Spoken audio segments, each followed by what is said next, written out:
I was riding around the neighborhood on a dirt bike. I bought my son a dirt bike I found down here, and the carburetor was messed up on it, so I was working on a carburetor, trying to get carburetor cleaner ran through the carburetor, which means I had to run through the gas and run all the gas out of the bike. So I was in the neighborhood riding around just putting, because it wasn't running all the way because the carburetor was messed up on it. So I wasn't driving fast, I wasn't doing nothing reckless or none of that. I done got too old for all that. And this undercover officer that was in the neighborhood I was in, he was looking for a female that had some kind of petty warrant out for her arrest. And so he's in his little personal truck, and he pulls up behind me and turns his flashing headlights on, like police lights. And so I pulled over. I didn't want no trouble.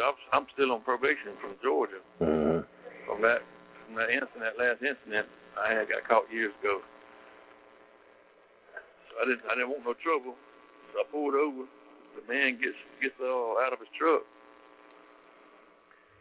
and I start screaming at me. Somebody get the fuck off the bike, turn it off, and all this. I was like, man, who are you?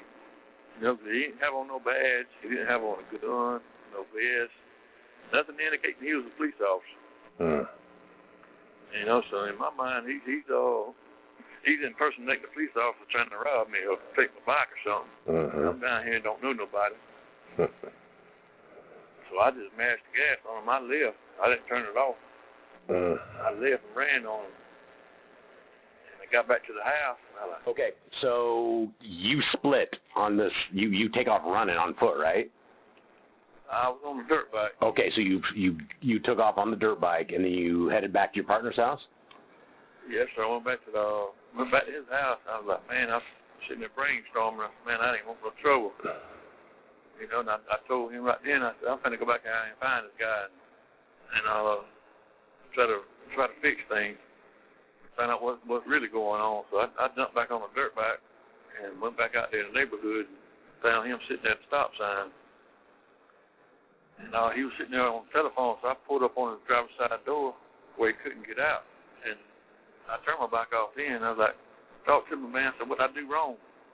Who are you? And at that time, I was looking inside his truck for anything indicating that he was the officer. There honestly was nothing in there.